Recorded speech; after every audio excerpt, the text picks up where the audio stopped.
Çfarë të drejtë e ka Sali Berisha na përjashtoi neve kur Sali Berisha është kandidat vet? Ka kritere sipas ai tha duhet jesh antar partie, kriterin e marrë i zotit Shpisun. Pra partisë mos jesh i dënuar. As të dënuar nuk jemi, 12 vite kemi, patjetër është antar partie. Zoti Noga ka thënë që ju nuk jeni nuk merrem analfabet, anadollak tani, unë nuk jam asnjë partie tjetër sepse unë nuk kam kandiduar zotri, është shpifje.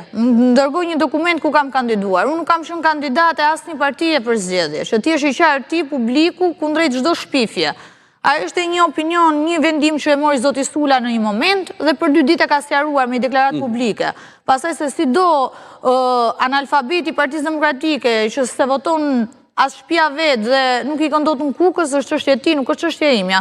Unë këtu kam marrë të flas për këto parimet, për këto bindje dhe pa diskutim që unë nuk marrë për bazë shpifjet që bëhen ndaj meje, sepse në momentin që unë hedh një kandidaturë për kryetare Partisë Demokratike dhe të dalin 4 eksponent, Partisë Demokratike, i pari Gjingjoni, dyti Berisha, del mbrapa Mulnoka, mbrapa del Alfred Lela, thënë kjo punon shtret dhe kjo nuk garon dot se është pjesa administratës, kjo është shpifje. Kjo është tjetër diskutim pas se ku kalojmë ndonjë politike, jo, nuk po kalojmë politikë, sepse kriteret, që të flasim për kriteret, duhet kesh parasysh që i pari që nuk plotson këto kritere është vetë Sali Berisha.